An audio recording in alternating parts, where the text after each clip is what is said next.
Hello दोस्तों, good morning. स्वागत है एक बार फिर से आप सभी का एमजेटी एजुकेशन में। दोस्तों आज है 30 दिसंबर। आज की वीडियो में हम लोग बात करेंगे 30 दिसंबर 2021 के करंट अफेयर के सभी इंपॉर्टेंट क्वेश्चंस के बारे में। पूरी वीडियो ध्यान से देखिएगा, पूरी वीडियो डिटेल में आपको समझाई गई है। अगर वीडियो पसंद आए तो वीडियो को लाइक और शेयर जरूर कर देना। चैनल पर नए आए हो चैनल को सब्सक्राइब करके बेल आइकन को प्रेस कर लो डेली वीडियोज का नोटिफिकेशन पाने के लिए। जनवरी टू दिसंबर का दोस्तों सीरीज स्टार्ट किया गया है, जिसमें जनवरी से लेकर के दिसंबर 2021 तक का करंट अफेयर रिवाइज कराया जा रहा है। तो आप लोग चैनल को सब्सक्राइब करके रख लो और डेली वीडियोज को देखा करो। डेली 9 PM पर वीडियो आती है, 9 PM पर आपको तैयार रहना है, ठीक है। इसके अलावा एमजेटी ऐप पर इस वीडियो की क्विज और PDF वगैरह भी प्रोवाइड कराई जाती है। आप एमजेटी ऐप डाउनलोड कर सकते हो गूगल प्ले स्टोर से। ई बुक वगैरह भी यहीं पर अवेलेबल है, तो आप यहाँ से प्राप्त कर सकते हो। बात करते हैं लास्ट डे के क्वेश्चंस की। लास्ट डे का पहला क्वेश्चन था, private space agency blue origin के संस्थापक कौन है? तो वो हैं जेफ बेजोस। भारत का पहला ड्रोन महोत्सव कहां पर मनाया गया? तो ये ग्वालियर में मनाया गया। दोनों क्वेश्चंस के बारे में लगभग सभी लोगों ने डिटेल में सही आंसर किया था। चलिए बात करते हैं आज के दिन के पहले क्वेश्चन की। तो पहला क्वेश्चन है, हाल ही में किस राज्य ने 11वीं जूनियर राष्ट्रीय पुरुष हॉकी चैंपियनशिप जीती? तो दोस्तों अभी हाल ही में उत्तर प्रदेश ने जीती है 11वीं junior national men's hockey championship. Uttar Pradesh ने चंडीगढ़ को हरा करके ये जीता हुआ है, ठीक है। तो ये 11वां संस्करण था जूनियर मेंस नेशनल चैंपियनशिप 2021 का, ठीक है, हॉकी का। और तमिलनाडु के कोविलपट्टी में यह आयोजित हुआ था। 3-1 से चंडीगढ़ को हराया उत्तर प्रदेश ने। इसमें शारदानंद तिवारी टूर्नामेंट में सबसे ज्यादा स्कोर करने वाले खिलाड़ी बने। हॉकी आया है, हॉकी से रिवीजन करते हैं। एक तो हॉकी का चैंपियनशिप हुआ अभी, कौन सा चैंपियनशिप दोस्तों? एशियाई चैंपियनशिप, एशियाई हॉकी चैंपियनशिप हुआ। इसमें इंडिया ने दोस्तों जीता कांस्य पदक या ब्रॉन्ज मेडल। इसमें गोल्ड मेडल जीता कोरिया की टीम ने, ठीक है। सेकंड पर रहा जापान, जिसने जीता सिल्वर मेडल। इसके अलावा दोस्तों ब्रॉन्ज मेडल आपको याद होगा टोक्यो ओलंपिक में भी जीता था भारत की हॉकी टीम ने। इसके अलावा दोस्तों अब खेलो इंडिया हॉकी चैंपियनशिप आयोजित होगी अब से, और नई दिल्ली में इसका पहला संस्करण आयोजित किया जा रहा है, ठीक है। और हॉकी की एक रैंकिंग भी तो आई थी। हॉकी की जो रैंकिंग आई थी उसमें भारत की रैंक थी 9वीं, ठीक है। अभी हाल ही में अंतर्राष्ट्रीय हॉकी महासंघ ने रैंकिंग जारी की, जिसमें भारत की जो पुरुष वाली कैटेगरी थी उसकी 3री रैंक आई थी और 9वीं रैंक महिलाओं वाली आई थी। ध्यान रखिएगा, महिलाओं की 9वीं रैंक थी और भारतीय पुरुष खिलाड़ियों की रैंकिंग जो थी पुरुष टीम की वो 3री रैंक थी। पहले पर ऑस्ट्रेलिया था पुरुषों में, और महिलाओं में पहला नीदरलैंड था। क्लियर है? तो हॉकी से इतना चीजें आपको याद रखना है। अब उत्तर प्रदेश आया है, उत्तर प्रदेश के बारे में जान लेते हैं। यहाँ पर देखेंगे आप इमेज में, ये रहा उत्तर प्रदेश। उत्तर प्रदेश जो है ये सबसे ज्यादा 8 राज्यों से और 1 केंद्र शासित प्रदेश से अपना बॉर्डर शेयर करता है। चलिए देखते हैं 8 राज्य कौन कौन से हैं। तो उत्तराखंड 1, हिमाचल प्रदेश 2, हरियाणा 3, इसके अलावा राजस्थान 4, मध्य प्रदेश 5, छत्तीसगढ़ 6, झारखंड 7 और बिहार 8 राज्य हो गए। और दिल्ली केंद्र शासित प्रदेश है 1, इससे भी अपना बॉर्डर शेयर करता है उत्तर प्रदेश। क्लियर है? उत्तर प्रदेश की राजधानी लखनऊ में ही तो अभी उत्तर प्रदेश के CM योगी आदित्य ने टैबलेट स्मार्टफोन योजना की शुरुआत की, और यहीं लखनऊ में ही तो अभी ब्रह्मोस की निर्माण इकाई का उद्घाटन किया राजनाथ सिंह जी ने, जो कि रक्षा मंत्री हैं भारत के, ठीक है। योगी आदित्यनाथ बीजेपी पार्टी से यहाँ के CM हैं। आनंदीबेन पटेल जी यहाँ की गवर्नर हैं और मुख्य न्यायाधीश हैं राजेश बिंदल। उत्तर प्रदेश से ही आपको याद होगा दोस्तों अभी गंगा एक्सप्रेस वे का शिलान्यास रखा नरेंद्र मोदी जी ने। इसके अलावा इससे पहले पूर्वांचल एक्सप्रेस वे, इसका उद्घाटन किया गया है, ठीक है। दोनों आपको याद रखना है कहाँ कहाँ पर किया गया। जो गंगा एक्सप्रेस वे है ये उत्तर प्रदेश के शाहजहांपुर में शिलान्यास किया गया इसका, और जो पूर्वांचल एक्सप्रेस वे है इसका उद्घाटन किया गया सुल्तानपुर जिले में, ठीक है। 3 एक्सप्रेस वे वाला पहला और इकलौता राज्य है उत्तर प्रदेश। अभी नोएडा इंटरनेशनल एयरपोर्ट का भी दोस्तों शिलान्यास किया गया। कहाँ पर है वो? नोएडा में है। एशिया का सबसे बड़ा इंटरनेशनल एयरपोर्ट होगा। इसके अलावा बनारस में अभी काशी विश्वनाथ कॉरिडोर का उद्घाटन किया गया। तो ये सारे पॉइंट्स आपको उत्तर प्रदेश से याद रखने हैं। बाकी कुछ स्टैटिक चीजें हैं, इसको भी ध्यान रखिएगा। आगे बढ़ते हैं। हाल ही में केंद्र सरकार ने किस राज्य से सशस्त्र बल अधिनियम अप्सपा हटाने के लिए समिति का गठन किया? तो केंद्र सरकार ने दोस्तों नागालैंड से अस्फा नाम का जो एक्ट होता है उसे हटाने के लिए एक समिति का गठन किया है। देखिए अस्पा होता क्या है इसको समझिएगा। Armed forces special powers act होता है। 1958 में ये लाया गया था, 1958 में ये लाया गया था। इसके तहत क्या होता था कि वहाँ पर जहाँ पर ये लगा दिया जाता था, ये एक्ट लागू कर दिया जाता था अस्पा, इसके तहत जो पावर्स होती थी वो स्पेशल फोर्सेस को दे दी जाती थी। जो आर्म्ड फोर्सेस हैं उसको स्पेशल पावर्स दे दी जाती थी और वो सख्ती से वहाँ पर शांति स्थापित करने की कोशिश किया करता था। ऐसा उन राज्यों में होता है, उन क्षेत्रों में होता है जहाँ पर अशांति फैल जाती है, जहाँ पर कभी कभी दंगे वगैरह होते हैं या फिर कुछ ऐसे आतंकी गतिविधियाँ हो जाती हैं या फिर कुछ जो नक्सलवाद वाले एरिया होते हैं, वहाँ पर ऐसे कानून, ऐसे एक्ट लागू कर दिए जाते हैं।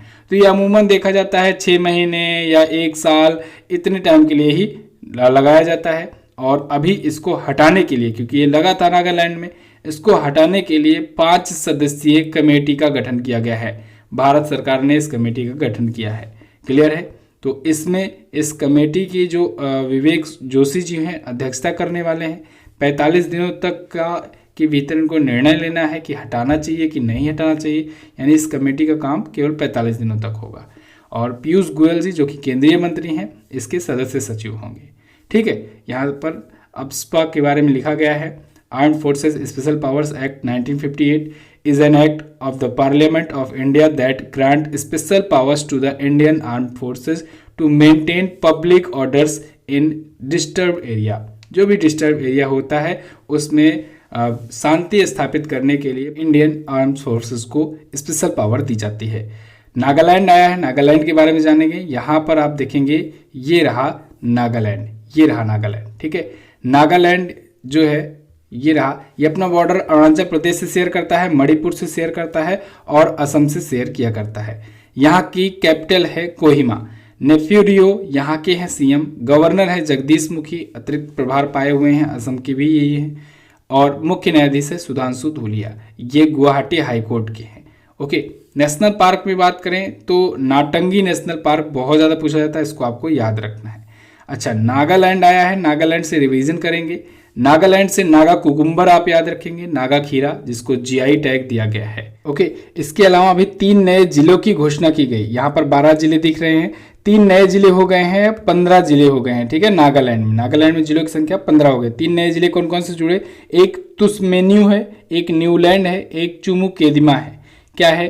तुस्मेन्यू, न्यूलैंड और चुमू केदिमा। ठीक है, ये 3 नए जिले बने हुए हैं। इसके अलावा भी नागालैंड के मुख्यमंत्री नेफ्यू रियो ने ILP मॉड्यूल पोर्टल लॉन्च किया था पर्यटकों के लिए। ठीक है, और अभी 1 दिसंबर को ही तो दोस्तों नागालैंड का 59वां स्थापना दिवस मनाया गया, मैंने आपको बताया था। ठीक है, और नागालैंड से ही वहाँ की पुलिस ने अभी call your cop mobile app launch किया था। क्या? Call your cop. ठीक है, कॉल योर कॉप नाम से मोबाइल ऐप लॉन्च किया था। तो इतने पॉइंट्स आप रिविजन करके रखेंगे। अगला देखते हैं, हाल ही में पीएनबी का नया एमडी और सीईओ किसे नियुक्त किया गया? तो पंजाब नेशनल बैंक के नए एमडी और सीईओ बन गए हैं दोस्तों अतुल कुमार गोयल। अतुल कुमार गोयल इससे पहले यूको बैंक के थे, लेकिन अब ये पीएनबी पंजाब नेशनल बैंक के नए मैनेजिंग डायरेक्टर और चीफ एग्जीक्यूटिव ऑफिसर नियुक्त कर दिए गए हैं। ठीक है, अच्छा किसकी जगह पर आए हैं? तो मल्लिकार्जुन राव जी की जगह पर आए हैं। इससे पहले ये पीएनबी के सीईओ थे। ठीक है, इनको 3 महीने का विस्तार भी मिला था, लेकिन अभी इनका जो विस्तार मिला था वो 31 जनवरी को समाप्त हो जाएगा। तो 31 जनवरी 2022 तक तो मल्लिकार्जुन राव ही रहेंगे, लेकिन फिर इसके बाद 1 फरवरी 2022 से अतुल कुमार गोयल बन जाएंगे पंजाब नेशनल बैंक के नए एमडी और सीईओ। अच्छा, ये यूको बैंक में थे तो यूको बैंक का पद तो खाली हो जाना चाहिए, खाली हो गया था, लेकिन अब वहां पर कौन नियुक्त किए गए? तो वहां पर सोमा शंकर प्रसाद को नियुक्त कर दिया गया। किसे? सोमा शंकर प्रसाद। तो ये भी एक नई नियुक्ति है, इसको भी आप याद रखेंगे। ठीक है, सोमा शंकर प्रसाद यूको बैंक के बन गए हैं नए एमडी और सीईओ। ये 31 मई 2023 तक रहेंगे। पीएनबी यानी पंजाब नेशनल बैंक जो है दोस्तों, ये सरकारी बैंक है और भारत की तीसरी सबसे बड़ी सरकारी बैंक है। सबसे पहले नंबर पर सबसे बड़ी सरकारी बैंक है एसबीआई, दूसरे नंबर पर आ गई है इंडियन ओवरसीज बैंक, तीसरे पर पीएनबी है और चौथे पर है बैंक ऑफ बड़ौदा। अगला देखते हैं, हाल ही में किस देश के प्रधानमंत्री मोहम्मद हुसैन रोबल को निलंबित किया गया? तो अभी हाल ही में सोमालिया के प्राइम मिनिस्टर थे मोहम्मद हुसैन रोबल। इनको वहां के प्रेसिडेंट के द्वारा निलंबित कर दिया गया है, हटा दिया गया है। ये आपको जो इमेज में दिख रहे हैं यही थे दोस्तों हुसैन रोबल। इनको वहां के राष्ट्रपति ने हटा दिया। किस मामलों में? जमीन की चोरी के मामलों में, इसके अलावा तख्ता पलट की कोशिश करने के मामलों में। तो वहां के जो राष्ट्रपति हैं मोहम्मद अब्दुल्लाही फरमाजो, इन्होंने इनको हटा दिया है। सोमालिया है कहां पर? चलिए देखते हैं वर्ल्ड मैप में। तो वर्ल्ड मैप पे देखिएगा यहां पर है दोस्तों सबसे पहले अपना प्यारा भारत। यहां से आप आएंगे तो देखिए अफ्रीकन कंट्री में यहीं पर सबसे पहले आपको एक देश मिल जाएगा सोमालिया। दिख रहा है ना आपको? थोड़ा सा जूम इन करते हैं और ये है सोमालिया। ठीक है, ये जो कंट्री है ये है सोमालिया। यहाँ की जो कैपिटल है वो है मोगादिशु। क्या? मोगादिशु। और यहाँ की करेंसी है सोमाली सिलिंग।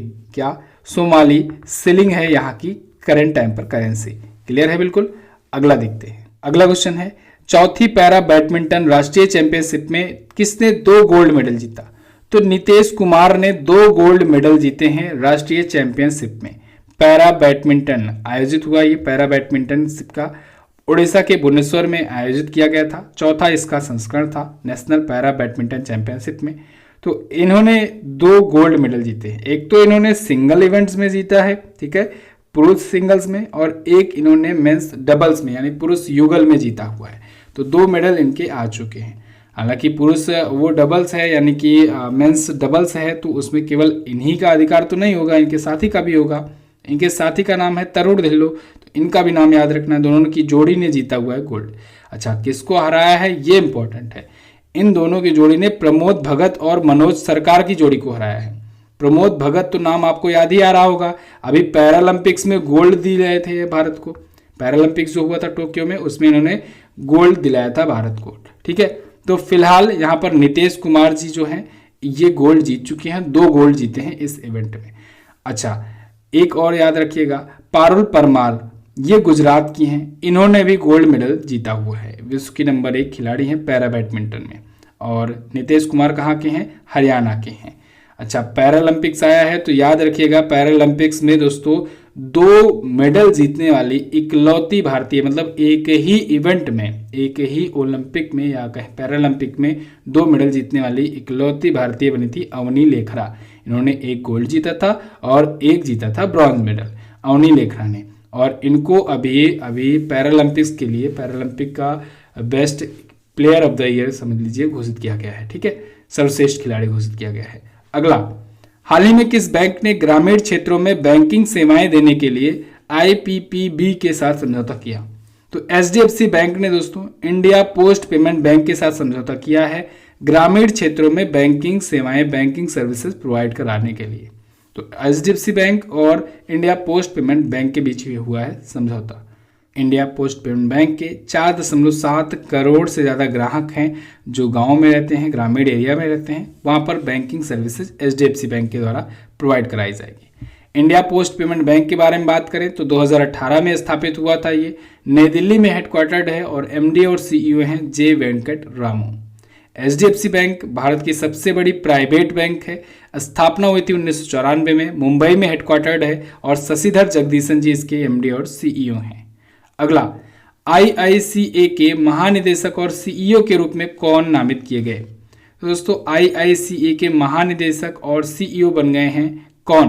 प्रवीण कुमार। प्रवीण कुमार जी को आईआईसीए यानी Indian institute of corporate affairs का बना दिया गया है महानिदेशक और CEO, Indian institute of corporate affairs.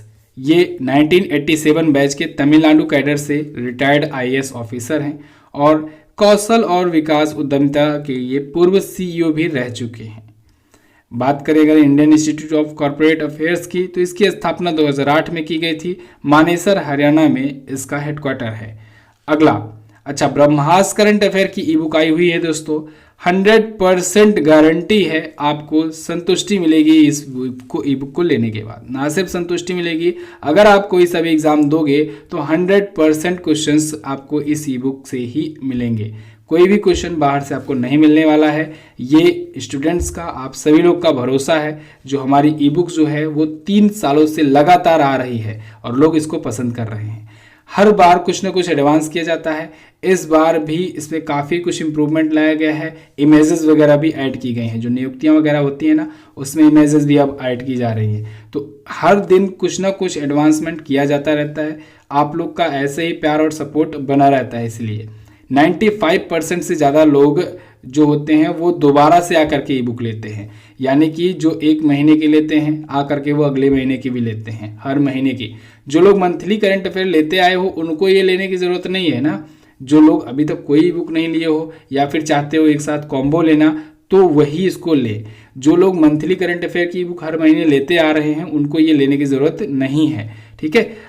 इसके बाद आपको न्यू ईयर का कूपन कोड यूज करना है, 20% का एक्स्ट्रा डिस्काउंट भी मिल जाने वाला है आपको। तो अगर आप इंडिया के किसी भी एग्जाम की प्रिपरेशन कर रहे हैं और आपको ई बुक चाहिए करंट अफेयर की, तो आप इसे ले सकते हैं एमसीटी ऐप पर जा करके। व्हाट्सएप का नंबर भी दिया गया है डिस्क्रिप्शन में, आप व्हाट्सएप के थ्रू भी ई बुक प्राप्त कर सकते हैं। ओके, कोई भी डाउट हो, कोई भी प्रॉब्लम हो तो आप वहां पर भी आप बता सकते हो। क्लियर है। इसके अलावा आज एक बहुत बड़ा सरप्राइज भी आने वाला है आप लोग के लिए, तो टेलीग्राम ग्रुप को ज्वाइन करके रखो, आपको वो भी बताया जाएगा। अगला क्वेश्चन, नीति आयोग के राज्य स्वास्थ्य सूचकांक 2021 में शीर्ष पर कौन है? तो शीर्ष पर है दोस्तों उत्तर प्रदेश। राज्य स्वास्थ्य सूचकांक अभी हाल ही में नीति आयोग ने जारी किया है, स्टेट हेल्थ इंडेक्स। तो इसमें उत्तर प्रदेश रहा है टॉप पर, ठीक है। ये चौथा संस्करण था, 4th एडिशन था। इस बार 2017 से ही लॉन्च करता है नीति आयोग और इस बार इसका चौथा संस्करण था। इस रिपोर्ट का नाम रखा गया है हेल्दी स्टेट प्रोग्रेसिव इंडिया। अच्छा, इसमें देखिए कई प्रकार की कैटेगरीज बनाई गई हैं। जैसे जो सबसे ज़्यादा जो वृद्धिशील राज्य है उसमें देखा गया है कि टॉप 3 कौन कौन है, तो उसमें उत्तर प्रदेश टॉप पर है, सेकंड पर असम है, थर्ड पर है तेलंगाना। प्रगतिशील छोटे राज्यों में जहाँ जो कम आबादी वाले राज्य हैं उनमें अगर देखा जाए तो मिजोरम टॉप पर है, मेघालय सेकंड पर है। ध्यान रखिएगा, बड़ी आबादी वाले अलग लिस्ट जारी होती है और छोटी आबादी वाले राज्यों की अलग लिस्ट जारी होती है।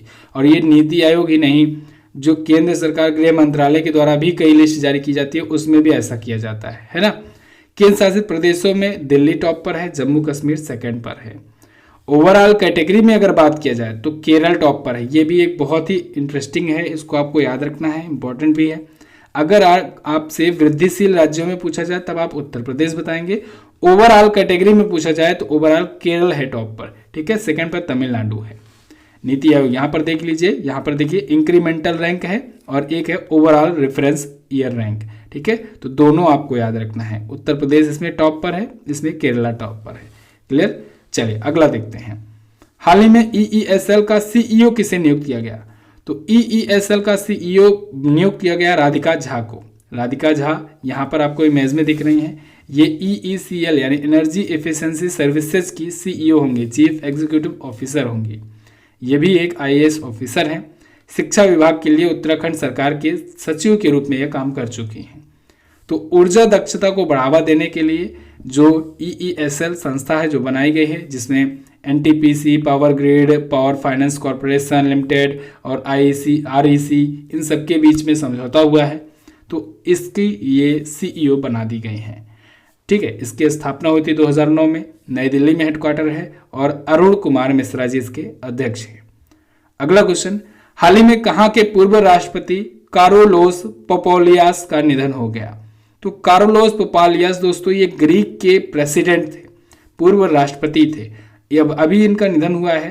2015 तक ये राष्ट्रपति थे, ठीक है। 2005 से 2015 तक ये 2 कार्यकाल पूरा किए और 2 कार्यकाल के लिए ये राष्ट्रपति थे। तो अभी हाल फिलहाल में इनका निधन हो गया है। ये सोशलिस्ट पासोक पार्टी के जो संस्थापक हैं एड्रियास पापंड्रेव, इनके काफी ज्यादा करीबी थे, ठीक है। बस दोस्तों ये तो थे आज के दिन के टॉप 10 करंट अफेयर के क्वेश्चंस। आई होप आपको काफी कुछ जानकारी मिली होगी। वीडियो अगर पसंद आई है तो वीडियो को लाइक और शेयर कर दीजिए। शाम को दोस्तों 9 बजे जो लाइव आती है क्लास करंट अफेयर की, उसको भी आप लोग जरूर देखिएगा। और अभी सुबह में मॉर्निंग में 10 AM पर पॉलिटी की क्लास चलेगी। आज पॉलिटी का टेस्ट होगा, विपेंद्र सर लाएंगे। बहुत ही शानदार तरीके से आप पॉलिटी अपना पढ़ सकते हो। आप पुराने वीडियोस को जो मतलब बाकी के पार्ट जो बन गए हैं उनको आप देखोगे तो आपको समझ में आएगा कि इतना ज़्यादा वैल्यूएबल कंटेंट आपको पेड कोर्स में भी किसी के नहीं मिलने वाला है, जो आपको यूट्यूब पर यहाँ पर फ्री में प्रोवाइड कराई जा रही है। आप उनकी क्लास एक बार लो, उसके बाद देखो पढ़ने में कितना ज़्यादा मज़ा आता है, ठीक है ना। तो चैनल पर आ जाना है आपको 10 बजे, सुबह में 10 बजे। और वैसे आज अनाउंस हो जाएगा कि क्या क्या सब्जेक्ट कब कब आने वाला है, कौन कौन सा क्लास। तो आप MZT ऐप को भी डाउनलोड करके रखो, चैनल को सब्सक्राइब करके रखो, ठीक है ना। क्वेश्चन ऑफ द डे में बात करते हैं, सेबी के अध्यक्ष कौन है। इसके अलावा ब्रह्मोस मिसाइल, इसका नाम भारत की किस नदी पर रखा गया है। दोनों क्वेश्चंस के बारे में आपको जो पता हो डिटेल में ज़रूर आंसर करना। टेलीग्राम ग्रुप को ज्वाइन कर लो, जो भी इन्फॉर्मेशन होती है सबसे पहले आपको यहीं पर बताई जाती है। कब कौन सी वीडियो आनी है, कब कौन सी वीडियो नहीं आएगी, या कितना टाइम लगेगा आने में, सारा कुछ आपको यहीं पर इन्फॉर्म कर दिया जाता है, ठीक है। तो आप ज्वाइन करके रखो। चलिए बस, वीडियो को एंड तक देखने के लिए बहुत बहुत धन्यवाद। मिलेंगे अगले दिन की वीडियो में, तब तक के लिए नमस्कार, जय हिंद, वंदे मातरम।